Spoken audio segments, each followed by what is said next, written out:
Hi every one. നമ്മൾ ഇന്ന് 2017 December മാസത്തിൽ CSIR നടത്തിയ എക്സാമിൽ നിന്നും ഒരു ക്വസ്റ്റ്യൻ ആണ് നമ്മൾ സോൾവ് ചെയ്യുന്നത്. Question, let Z denote the set of all integers and Z greater than or equal to 0 denote the set of 0, 1, 2, 3, etc. Consider the map F from Z greater than or equal to 0 cross Z to Z given by F of m comma n is equal to 2 raised to m into 2n plus 1. Then the map, first option on to but not 1 1. Second option 1 1 but not on to. Third option both 1 1 and on to. Fourth option neither 1 1 nor on to. Okay. അതായത് Z എന്നുള്ള നമുക്കറിയാം. Z എന്ന് പറഞ്ഞാൽ എന്താ? Set of all ഇന്റീജേഴ്സിന്റെ കളക്ഷനെ നമ്മൾ എന്ത് പറയാം? Z എന്ന് പറയാം. ഇവിടെ Z നോട്ട് കൊണ്ട് ഡിനോട്ട് ചെയ്യുന്നത് എന്താണ്? 0, 1, 2, 3 എക്സെട്ര എന്നുള്ള സെറ്റിനെയാണ് Z greater than or equal to 0 കൊണ്ട് ഡിനോട്ട് ചെയ്യുന്നത്. അങ്ങനെയാണെങ്കിൽ ഒരു ഫംഗ്ഷൻ തന്നിട്ടുണ്ട്. എവിടുന്നാണ് ആ ഫംഗ്ഷൻ ഡിഫൈൻ ചെയ്യുന്നത്? Z greater than or equal to 0 to cross Z Z ലേക്കാണ് ഡിഫൈൻ ചെയ്യുന്നത്. അതെങ്ങനെ ഡിഫൈൻ ചെയ്യുന്നത്? F of m comma n is equal to 2 raised to m into 2n plus 1 ആയിട്ടാണ് ഡിഫൈൻ ചെയ്യുന്നത്. അങ്ങനെയാണെങ്കിൽ ഈ ഫംഗ്ഷൻ 1 1 ആണോ ഓൺ ടു ആണോ എന്നുള്ളതാണ് ക്വസ്റ്റ്യൻ ഉള്ളത്. ഓക്കെ, ഇനി നമ്മൾ ചെക്ക് ചെയ്യാൻ പോകുന്നത് അതിന്റെ സൊല്യൂഷനിലേക്കാണ് നമ്മൾ പോകുന്നത്. നമുക്ക് തന്നിട്ടുള്ളത് F എന്ന് പറഞ്ഞ ഫംഗ്ഷൻ എവിടുന്നാണ്? Z greater than or equal to 0 cross Z നിന്ന് Z ലേക്കാണ് ഉള്ള ഫംഗ്ഷൻ ആണ് അല്ലെ? ആ ഫംഗ്ഷൻ ഡിഫൈൻ ചെയ്തിട്ടുള്ള എങ്ങനെയാണ്? F of m comma n is equal to 2 raised to m into 2n plus 1 ആയിട്ടാണ് ഡിഫൈൻ ചെയ്തിട്ടുള്ളത്. അത് m എവിടുന്നാണ്? Z greater than or equal to 0 എന്നാണ്. n എന്ന് പറഞ്ഞത് എവിടുന്നാണ്? Z എന്നാണ്. ഓക്കെ, ഇനി നമുക്ക് ചെക്ക് ചെയ്യേണ്ടത് ഈ ഫംഗ്ഷൻ 1 1 ആണോ ഓൺ ടു ആണോ എന്നുള്ളതാണ് ചെക്ക് ചെയ്യേണ്ടത്. അപ്പൊ നമുക്ക് ആദ്യം ഇതിനെ ഒരു ഗ്രാഫ് ആയിട്ട് വരച്ചു കഴിഞ്ഞാൽ ഞാൻ ആദ്യം ഈ Z greater than or equal to 0 എന്നുള്ള സെറ്റ് ഡിഫൈൻ ചെയ്യാണ് ഇങ്ങനെ. അതായത് ഒരു 0, 1, 2, 3 എക്സെട്ര അടയാളപ്പെടുത്തി. അതേപോലെ ഈ സെറ്റാണ് നമ്മുടെ Z എന്നുള്ള സെറ്റ് എക്സെട്ര -1, 0, 1, 2, 3 എക്സെട്ര അതിന്റെ ക്രോസ്. ഓക്കെ, അപ്പൊ നമുക്കറിയാം ക്രോസ് പ്രൊഡക്റ്റ് കാണുമ്പോൾ നമുക്കറിയാം അല്ലെ? ഓർഡർ പെയർ എ ബി ആണ് ഉണ്ടാവുക. Where A belongs to Z greater than or equal to 0, B belongs to Z. അല്ലെങ്കിൽ ഈ ഓർഡർ പെയർ എം ആണ് ഉണ്ടാവുക, എം എൻ. അത് M belongs to the set, N belongs to the set. ഇറ്റു എവിടുക്കാണ്? ഇന്റീജേഴ്സിന്റെ കണക്ഷൻ തന്നെയാണ് എക്സെട്ര -2, -1, 0, 1, 2, 3 എക്സെട്ര എന്നുള്ള സെറ്റിലേക്കാണ് ഡിഫൈൻ ചെയ്തിട്ടുള്ളത്. ഓക്കെ, ഇനി നമുക്ക് ചെക്ക് ചെയ്യേണ്ടത് ഈ ഫംഗ്ഷൻ ആദ്യം ചെക്ക് ചെയ്യേണ്ടത് ഓൺ ടു ആണോ എന്നുള്ളതാണ് ചെക്ക് ചെയ്യേണ്ടത്. അപ്പോ ഒരു ഫംഗ്ഷൻ ഓൺ ടു ആവണമെന്നുണ്ടെങ്കിൽ ഇവിടെ നോക്കുക, എഫ് എന്നുള്ള സെറ്റ് എന്ന് ബിയിലേക്കുള്ള ഒരു ഫംഗ്ഷനാണ്. അങ്ങനെയാണെങ്കിൽ ഈ ഫംഗ്ഷൻ ഓൺ ടു ആവണമെന്നുണ്ടെങ്കിൽ for every y belongs to b there exists an x belongs to a such that f of x is equal to y ആണ് അല്ലെ? അത് ഏതൊരു y belongs to b എന്ന് എടുത്തു കഴിഞ്ഞാലും അതിന് കറസ്പോണ്ടിങ് ആയിട്ട് ആര് കണ്ടെത്താൻ പറ്റണം? ഒരു എക്സ് എങ്കിലും കണ്ടെത്താൻ പറ്റണം. എക്സ് ഉണ്ടാവണമെങ്കിൽ എയില് എങ്ങനെയായിരിക്കും? f of x is equal to y ആയിക്കൊണ്ട്. ഇതാണ് ഓൺ ടുന്റെ ഡെഫിനിഷൻ. അപ്പൊ നമ്മൾ ഇവിടെ നോക്കുക, ഇവിടെ ഇത്രയും എലമെന്റ് ഉണ്ടല്ലോ, ഈ എക്സെട്ര -2, -1, 0, 1, 2, 3 എക്സെട്ര ഉണ്ട്.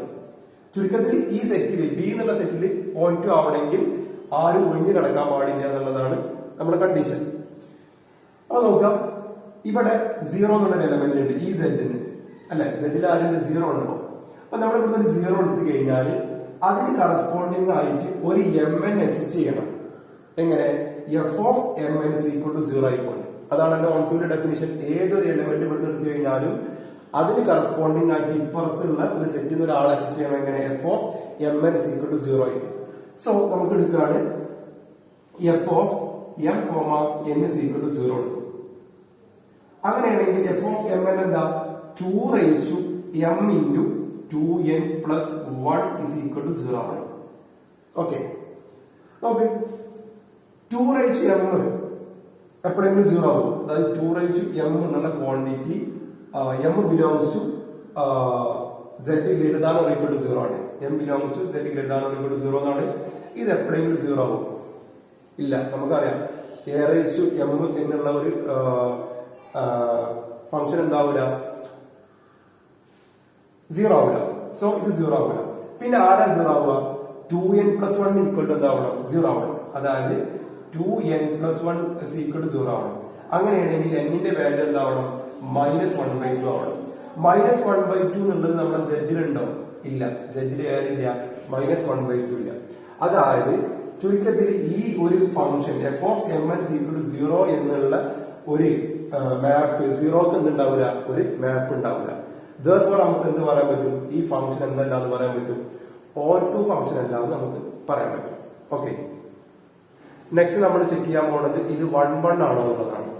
നമുക്ക് ഓൾറെഡി അറിയാം ഒരു ഫംഗ്ഷൻ എഫ് ഫ്രം എന്ന് ബിയിലേക്കുള്ള ഒരു ഫംഗ്ഷൻ ആണെങ്കിൽ ഇത് 1 ആവണ condition F of x1 equal to F of x2 implies x1 is equal to x2 for all x1 x2 belongs to a. അതായത് ഏത് രണ്ട് എലമെന്റ് ഏതെടുത്തു കഴിഞ്ഞാലും അതിന്റെ ഇമേജുകൾ സെയിം ആണെങ്കിൽ ആ എലമെന്റ് എന്താവണം? സെയിം ആവണം എന്നാണ് നമ്മളെ 1 ഡെഫിനിഷൻ. അപ്പോ ഈ ഫംഗ്ഷൻ 1 ആണോ നമ്മൾ ചെക്ക് ചെയ്യേണ്ടത്. ഇപ്പൊ നോക്ക് നമ്മള്, അതായത് F of m1, n1 is equal to f of m2, n2 എടുത്തു. അങ്ങനെയാണ് പ്രൂവ് ചെയ്യേണ്ടത്. എന്താണ്? m1 is equal to m2 എന്ന് പ്രൂവ് ചെയ്യണം. അതേപോലെ തന്നെ n1 is equal to ആര് പ്രൂവ് ചെയ്യണം? n2 എന്ന് പ്രൂവ് ചെയ്യണം. അതെങ്ങനെയാണെങ്കിലാണ് അത് ഈ ഫംഗ്ഷൻ എന്താവുള്ളൂ? 1 ആവുള്ളൂ. സോ നമ്മൾ നോക്കാം, എഫ് ഓഫ് m1, n1 ന്റെ വാല്യൂ എന്താ വരിക? 2 raised to m1 into 2n1 plus 1 is equal to 2 of m2 into 2n2 plus 1 എന്ന് വരും. ഓക്കെ, ഇപ്പൊ നമ്മള് ഇങ്ങനെ ഇത് കിട്ടും. F of m1 n1 is equal to f of m2 n2 എടുത്തു കഴിഞ്ഞാൽ നമുക്ക് ഇങ്ങനെ കിട്ടും. ഞാൻ ഇവിടെ സപ്പോസ് ഞാൻ അസ്യൂം ചെയ്യാണ് m1 ആണ് വലുതിനേക്കാളും m2 വലുത് വിചാരിച്ചു. Suppose m1 greater than m2 ആണ് എടുത്തു. അപ്പൊ എന്താ സംഭവിക്കുക? ഇതിനൊക്കെ ഡിവൈഡ് ചെയ്തൂടെ? കാരണം ഇത് 2ന്റെ മൾട്ടിപ്പിൾ ആണ്, ഇതും 2ന്റെ മൾട്ടിപ്പിൾ ആണ്, അല്ലെങ്കിൽ 2ന്റെ പവർ ആണ്. അപ്പൊ നമുക്ക് ഇത് രണ്ടും ഉണ്ടെങ്കിൽ ഇതിന് നമുക്ക് എങ്ങനെ എഴുതാം? 2 raised to m1 minus m2 into എങ്ങനെ എഴുതാം? 2n1 plus 1 is equal to 2n2 plus 1 എന്ന് എഴുതാം, അല്ലെ? ഇനി ആലോചിച്ചോക്കെ, F of m1 is equal to n1 is equal to f of m2, n2 എടുത്തു കഴിഞ്ഞാൽ ഞാൻ ഇങ്ങനെ എടുക്കുകയാണ്, m1 ഗ്രേറ്റർ ദാൻ m2 എടുത്താൽ എന്താണ് സംഭവിക്കുക? ഇതിന്റെ ഒരു വാല്യൂ ഒരു 2 ആയിക്കാറ്. 2ന്റെ മൾട്ടിപ്ലൈ 2, 4, 6, 8 എക്സെട്ര അങ്ങനത്തെ നമ്പർ ഉണ്ടാവുക, അല്ലെ? 2 അതുപോലെ 4, 8 എക്സെട്ര അങ്ങനത്തെ നമ്പർ ഉണ്ടാവുക. അതേ ഇൻഡു ഇയാൾ എന്താണ്? ഇന്റിജർ ആണ്, അല്ലെ? അപ്പൊ ഒരു n1 ഇന്റിജർ ആണെങ്കിൽ 2n എന്താ? 2n ഇന്റിജർ ആണ്, അതിൽ പ്ലസ് 1 എന്താവും? അതൊരു ഇന്റിജർ ആണ്. സോ ഇത് ഓഡ് ഇന്റിജർ ആയിക്കാരം, അല്ലെ? ഇതൊരു ഓഡ് ഇന്റിജർ ആണ്. ഒരു ഓഡ് ഇന്റിജറിനെ നമ്മളൊരു ഈവൻ നമ്പർ കൊണ്ട് മൾട്ടിപ്ലൈ ചെയ്താൽ is A another even number ആണ് കിട്ടുക, അല്ലെ? ഇതൊരു ഈവൻ നമ്പർ ആയിക്കാരം. ലെഫ്റ്റ് സൈഡിൽ എന്താ വരിക? ഒരു ഓഡ് നമ്പർ ആണ് കിട്ടുക. അപ്പൊ ഇത് രണ്ടും എന്താവില്ല? ഈക്വൽ ആവില്ല. കാരണം നമ്മൾ എടുത്തുള്ളതാണ് F of m1, n1 is equal to F of m2, n2 എന്നുള്ളത്. ഇത് എന്തുകൊണ്ട് ഇങ്ങനെ കോൺട്രഡിക്ഷൻ വരാനുള്ള കാരണം എന്താ ഉണ്ടായത്? നമ്മൾ എന്താണ് m1 greater than m2 എടുത്തുകൊണ്ടാണ്. Okay, ഇനി നേരെ തിരിച്ചെടുത്ത് കഴിഞ്ഞാൽ തന്നെയാണ് അവസ്ഥ. അതായത് അപ്പൊ നമ്മൾ ഇതോട് ഡിവൈഡ് ചെയ്യണം. 2n1 plus 1 is equal to ആരാവും? 2m2 minus m1 into 2n2 plus 1 ഇങ്ങനെ വരും. അതായത് m2 ഗ്രേറ്റർ ദാൻ m1 എടുത്തു കഴിഞ്ഞാൽ ഇങ്ങനെ സംഭവിക്കും. അപ്പോൾ ഇത് കോൺട്രഡിക്ഷൻ കിട്ടും. കാരണം എന്താ? ഇത് ഒരു 2ന്റെ മൾട്ടിപ്പിൾ ആണ്, അല്ലെ? ഇതൊരു ഓഡ് ആണ്, 2 ഇൻറ്റു ഒരു ഓഡ് എന്താ, അല്ലെങ്കിൽ ഇവൻ ഇൻറ്റു ഓഡ് എന്താ, ഇവൻ ആണ്. സോ ഇതെന്ത് വരും, ഓടും വരും. അതുകൊണ്ട് ഇതിനെന്താ പറയുക, ഈ ഫംഗ്ഷൻ ഇങ്ങനെ ഈക്വൽ ആവില്ല. Therefore അവിടെ പിന്നെ ഒരൊറ്റ പോസിബിലിറ്റി ഉള്ളൂ. ഏതാണ് ആ possibility? m1 is equal to m2 എന്നുള്ള ഈ ഒരു പോസിബിലിറ്റി മാത്രമേ ഉള്ളൂ. Okay, m1 equal to m2 ആയി കഴിഞ്ഞാൽ ഇതെന്തായി പോകും, 2⁻0. 2⁻0 എന്ന് പറയുമ്പോൾ അതിന്റെ വാല്യൂ 1 ആണ്. സോ ബാക്കി എന്ത് വരും, 2n+1 is equal to 2n2+1 ഇങ്ങനെ വരും. അതിൽ n ഒഴിവാക്കാം. That's equal to 2n1 is equal to 2n2. അതായത് n1 is equal to ആരാവും, n2. അതായത് m1 is equal to m2 കിട്ടി, അതേപോലെ തന്നെ n1 is equal to എന്ത് കിട്ടി, n2 കിട്ടി. Therefore this map z greater than or equal to 0 cross z to z ലേക്കുള്ള ഈ മാപ്പ് എന്താണ്, ഓൺ ടു മാപ്പ് ആണ്. Therefore നമ്മളെ സെക്കൻഡ് ഓപ്ഷൻ ആണ് ഈ ക്വസ്റ്റ്യന്റെ ആൻസർ. Okay, thank you.